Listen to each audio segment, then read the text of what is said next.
Hi, I'm Jason Matthews, owner of Matthews Painting Company near Warsaw, Indiana. We continue our tutorial videos that we show all of our new employees who we train to become professional painters.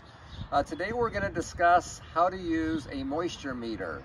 Now there are many different types, and we even have a few different ones in the company, but I'm going to go ahead and show you how to use the one in my hand here. This is one by General, and we moisture test any exterior raw substrate. So what do I mean by that? If you have raw wood, raw siding, raw deck wood, raw block, anything raw that does not have paint on it, we moisture test, because the #1 cause of exterior failure is moisture in the substrate that is painted or stained right over. Even if wood appears dry, and if wood looks dry and feels dry, it doesn't mean it's dry. And so I'm going to have you come in a little bit closer and just kind of do a close-up here. So this is what I'm referring to when I talk about a moisture meter. Now there's two settings in the back. There's a high and a low. I am going to flip this over to high first, and you're going to see the lights go up. And the reason I'm on high is because the reading on the right side says 16 through 35. That's the moisture percentage. If I had it on low and the moisture was over 15, it wouldn't register. And so that's why we're going to start it on high. And if you want to bring it in again, I'm going to test the battery. I'm going to go ahead and lick my palm. Of course, you could use water. Look what happens. That just went to 35. Not 15, because we have it on the high setting.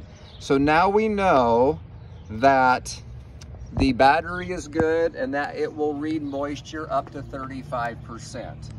So when we test a raw surface, raw substrate, go ahead and bring the camera back in a little bit, and you can stay a little bit closer if you'd like for the folks at home and for our employees. But I like to take these probes and I like to push them in as far as I can. If you notice, it's not registering. That means it must be under 16% because we're on the high setting back here. If you're curious, we can go to low, but when anything is under 16%, 15% or under, that means we can stain or paint it. So we are going to go ahead and go back into that hole. If you notice there, we have 11%. So that is plenty low of moisture to go ahead and paint, prime, or stain. Why did it register that time? Because I moved this to low. Now I'm going to go over here to a board that I put a little bit of moisture on a few hours ago. I'm going to go ahead and push those probes in there. What's that say? It says 15. Is that 15% moisture? We don't know. Why?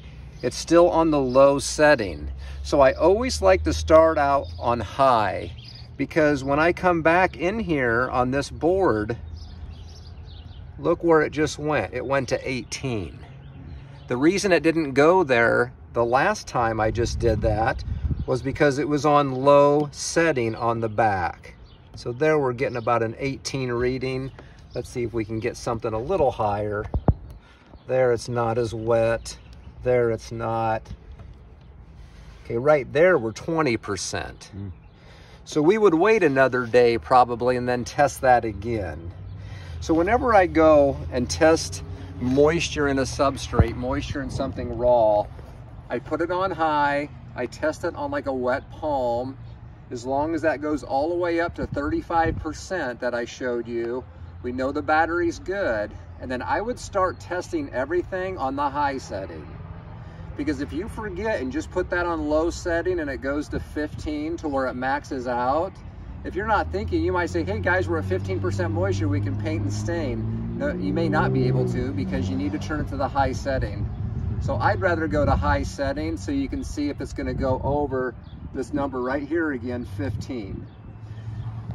Some get confused and they think they have to moisture test after you have first coat of paint on. Or if we're there to paint a deck that has a solid stain that looks more like a paint, or there's paint on a house, you do not need to check moisture. It just has to be dry to the touch, because there's no raw wood or raw block or concrete where moisture is going to be coming out of.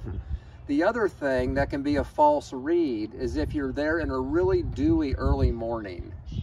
You could read a really high moisture when in reality, that's just surface moisture. Sure, we wouldn't paint over something obviously wet, but it's really best to take your reading around noon or at the end of the workday. That's gonna really give you a true moisture reading. After a rain, it's usually 24 to 48 hours that you wanna wait. Or after pressure washing, I would wait 3 to 5 days minimum before putting on any product. So I hope that was helpful. One last thing, I almost forgot. How do you push this into concrete and brick that you're gonna paint? It's really tough. Sometimes you can actually drill little holes and get these little prongs as deep as you can. Come look at these prongs close up. These are very, very sharp prongs. Other times you just really have to try to put it into some nooks and crannies just to be able to try to come up with some moisture reading. So it is harder to moisture test a block or concrete or stucco surface. For that, you really are better off waiting to that 24-hour or longer after a rain, or 3 to 5 days, 5 days to be safe, after a good pressure washing. So for more information, you can contact us on our website at matthewspainting.com.